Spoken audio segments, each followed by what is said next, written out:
Hi, good morning to all. In this video, we will discuss schema and instance.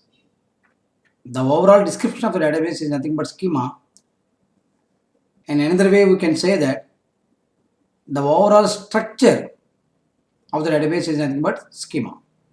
So, this schema represents a relationship among data and the relationship among tables. And the schema is for the whole database, and this is not changed frequently.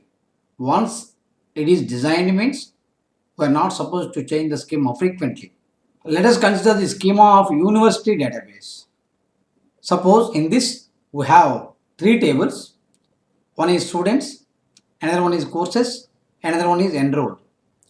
Students has three attributes: SID, SNAME, age, where SID is the primary key. Let us consider the second table, courses. It has three attributes: CID, CNAME, credits. Here CID is the primary key. And another table, enrolled. Here the attributes are SID, CID, grade. In this, SID and CID combinedly as a primary key. Now we will discuss the schema diagram for the previous schema, that is students, courses, enrolled. So here students as a primary key SID, whereas courses has a primary key, that is CID. Here enrolled SID and CID combinedly as a primary key, that is why it is represented like this. And in enrolled, SID is a foreign key 1, it references to SID of students, whereas CID in enrolled is a foreign key 2, it references to courses. This is a schema diagram. We can draw the schema diagram in another way. Suppose this is student table. It has three attributes: SID, SNAME, age. Here SID is the primary key. Let us consider another table, courses. It has three attributes: CID, CNAME, and credits. Here CID is the primary key. Let us consider another table, that is enrolled. It has three attributes: SID, CID, grade.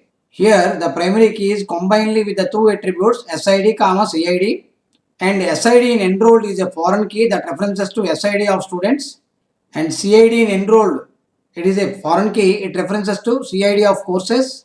So this is another way of representing the schema diagram. It will tell you the total structure of the database. Let us discuss types of schema. We have the three types of schema: physical schema, logical schema, view schema. These three schemas we discussed in the previous video, that is three levels of data abstraction. Anyhow, at a glance we will see about all these schemas. Let us consider the view schema. The design of database at view level is nothing but view schema. It will gives you how the end user is interacting with the database system. Let us consider the logical schema. It is nothing but the design of database at logical level. It will give us the entities, tables, and the relationship among tables. Physical schema. It is nothing but design of database at physical level. We all know that this physical schema always tells us about the storage only. Let us understand the schema at various levels with an example. Let us consider the view schema. We can observe here three views termed as view 1, view 2, view 3. In view 1, the user is going to observe course information, that is CID, CNAME.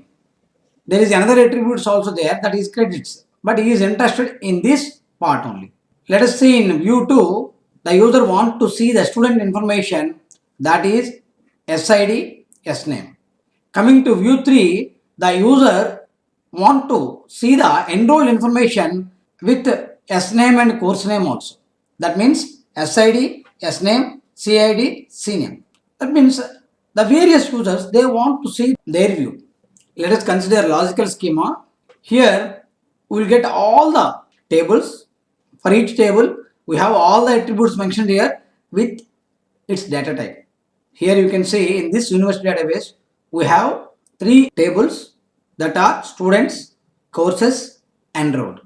And the attributes you can see for students SID, SNAME, age, and the data type specified immediately after the attribute, that is SID is integer data type, SNAME is string data type, whereas age is integer data type.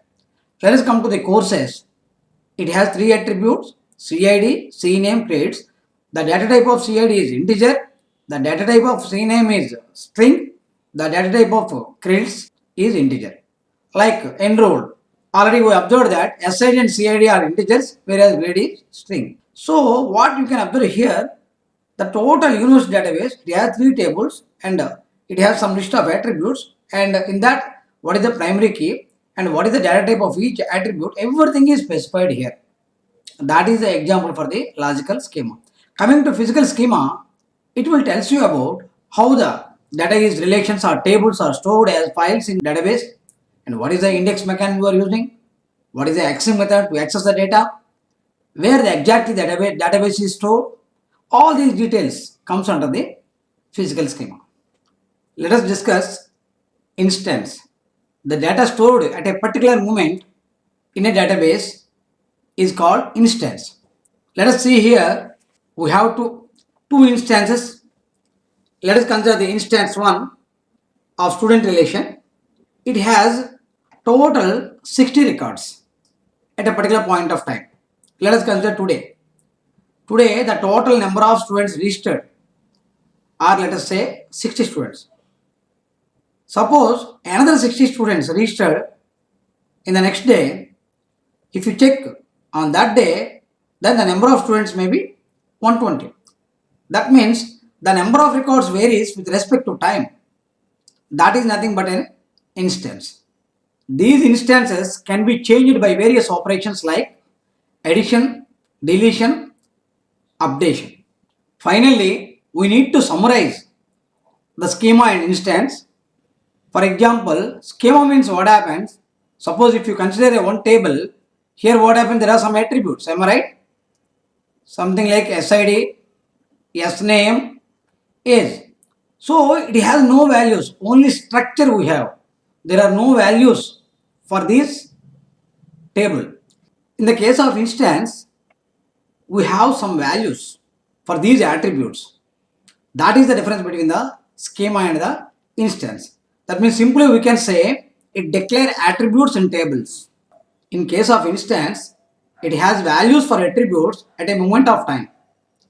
This is the basic difference between the schema and instance. Thank you. Thank you, one and all.